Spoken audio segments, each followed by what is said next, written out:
大家好，我们是牛爸兔妈。今天呢，讲《The Whole Brain Child》这本书的最后一章，怎么教孩子理解别人呢？为什么要理解别人？理解谁？那我给你举一个例子吧。书里给了一个例子是说，一对父母特别烦恼，因为他们的大儿子7岁了，从来不考虑别人的感受。比如明明自己盘子里的没吃完，还要抢最后一块披萨。他求妈妈养小狗呢，真给他养了以后，他却不跟小狗玩，更别提给小狗铲屎了。自己的玩具呢，明明对他来说已经太幼稚，他早就不玩了，但是他也不肯给弟弟玩。终于有一天，更过分的事情发生了，他和弟弟住同一间房，他把墙上挂着的弟弟的画全都换成了自己的，还把弟弟的东西都挪到了房间的角落。这种小孩该怎么教呢？反正就会给他设置界限，就什么能做，什么不能做。我很赞同你的说法我们听听看作者的方法吧。好，作者先从科学角度解释说呢，人的大脑天生就是会共情的。他说呢，20世纪90年代的时候，科学家在猴子的大脑里植入了电极，他们发现当猴子吃花生时呢，某一组神经元会被激活。而让他们没想到的是呢，当猴子看到科学家吃花生的时候，同一组神经元竟然也被激活了。所以我们的大脑是能和别人的感受产生共鸣的。这就解释了为啥别人打哈欠的时候呢，我们也会跟着打哈欠。也解释了为什么弟弟妹妹有时会更擅长运动，因为在他们真正开始运动之前，他们已经看过哥哥姐姐做过好多次了，他们的神经元已经被激活过好多次了。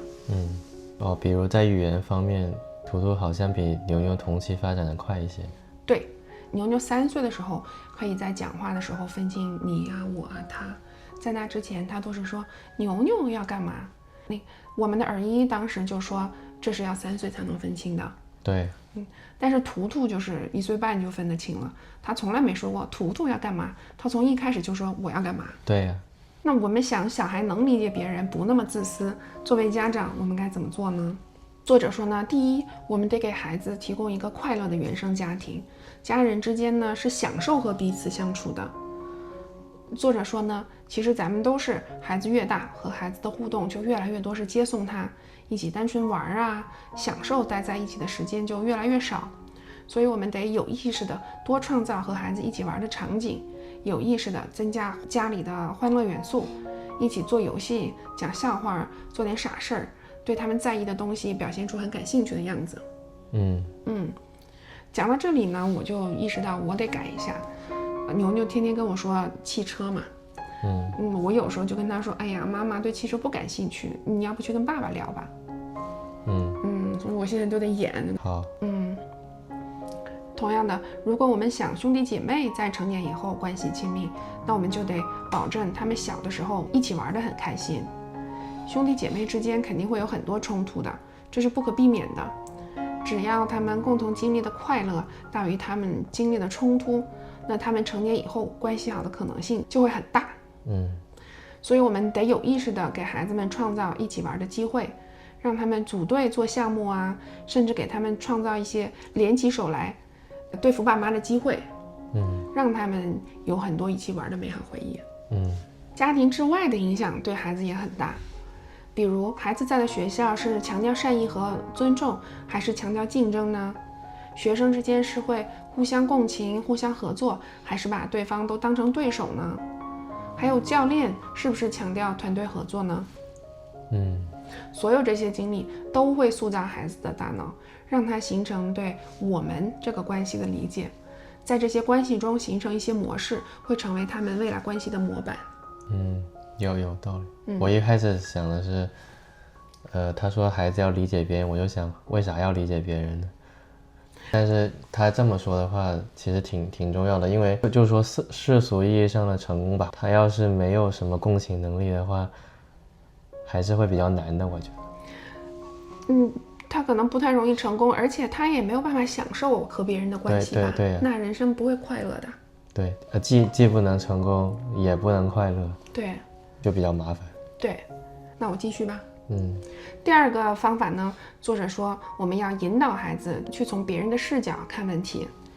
以那个7岁哥哥为例父母可以让这个哥哥观察弟弟的肢体语言和面部表情，可能弟弟肩膀垂着，头耷拉着，表情很伤心，那可以去理解他的行为，让弟弟多伤心。像你说的，我们要给他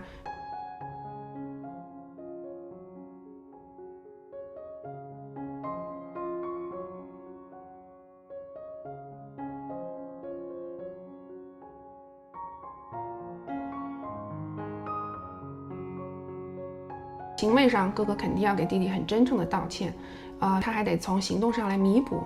比如呢，父母可以跟哥哥聊，如果是你的画被从墙上拿下来了，别人怎么做会让你好受一点呢？那哥哥可能就会去想，可能我如果和弟弟一起重新画，再挂到墙上，弟弟可能会好受一点。以上都是书上提到的，我觉得很有道理的地方。接下来呢，我想跟你聊一聊，我觉得梳理方法我并不赞成的地方，听听看你的想法。书里提供了2个看图说话的例子哈，我贴到视频里了。第一个例子，我演妈妈，你演女儿吧。好，妈妈 ，Mark 说我很蠢。作者建议妈妈会说呢，你觉得他为什么会这么说呢？也许是因为我拿他的画开玩笑了，但我只是闹着玩的。是他花了很多心思画的那幅画吗？对。这会不会就是他为啥生气的原因呢？这就是作者建议的处理方法哈。你听了什么感觉呢？我觉得还行，还可以。他就是引导他女儿去思考，别人的感受，也没什么问题。我觉得很不舒服哎。我觉得这个场景在我们家每天都在发生，每一天牛牛和图图都会跑过来无数次告状。最常见的哈，牛牛会跑过来说，妈妈，姥姥打我了。我不会对他说，姥姥为啥打你？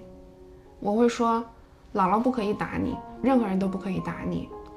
然后牛牛就会说，可是姥姥打我了。我会身体上去安慰一下他，抱抱他，同时问他，你告诉妈妈发生了什么，可以吗？牛牛就会说一个他视角的故事。我当然知道姥姥没有打他，我们家不打小孩哈，但是我不会否定他的说法。我就说，妈妈知道了，妈妈得去问问姥姥，妈妈得听听你们2个人的说法才知道怎么回事。但我不会每次都去找姥姥，大部分情况下，这个时候牛牛已经情绪很稳定了，除非他还是特别激动的话，我就会牵着他去找姥姥聊一聊。我很不喜欢作者这样答案，就感觉很像小孩在外面受欺负了，回家找爸妈安慰，结果爸妈说，他为啥打你呢？天哪，这不是小孩最可怕的心理阴影吗？就是这里的不同，就是我先处理你的情绪，然后我们再思考这个。我觉得不是，我觉得是第一件事，你是要设定边界，就是任何人都不可以说你蠢，无论什么原因，他都不应该说你蠢。然后你们可以再聊具体发生了什么事儿。我觉得它只是一个先后问题，就是我觉得是2步，第一就是先把事情了解清楚，然后告诉他还是不能打你，不能说你。那不就是我的方法吗？但是你是反过来，你是先说不能打，然后再去问。我觉得他就是作者的意思是先听事情，然后再说这个边界，只是不同在于这里。你可以说事情啊，你说事情的方法可以是说，我发生了什么，而不是说你觉得他为啥打你呢？你觉得他为啥说你蠢呢？那我就不知道了。第2个例子哈，儿子在朋友家玩完之后回到家，告诉爸爸他和朋友吵架了，因为他们俩都想玩朋友家的新水枪。最后呢，他们决定轮流玩，但儿子回到家以后还是很生气。那我演爸爸，你演儿子吧。你说吧。好，我是客人，就应该让我先玩。作者建议爸爸说呢，我明白。那你觉得你的朋友为什么那么想玩那把水枪呢？因为那是新玩具，他还从来没玩过。作者说呢，因为儿子现在理解了朋友的感受，他就不会再那么生气了。你觉得怎么样？我想一下，我觉得还行吧。我还是很不舒服。一方面我觉得玩具是朋友的，他有权利决定要不要分享。如果这样的事情发生的话，我会跟牛牛和图图说，他愿意跟你分享的时候，他就会跟你分享的。牛牛图图的玩具也是这样啊，他们自己决定要不要分享的。小孩有时候就是愿意分享，有时候就是不愿意，很正常。假设牛牛长大了，他买了一辆新车，朋友要借他的车开，我希望他知道他有权利决定要不要借，他没有义务证明这是新车，我还没开够，所以不想借啊。我觉得你这个比较好。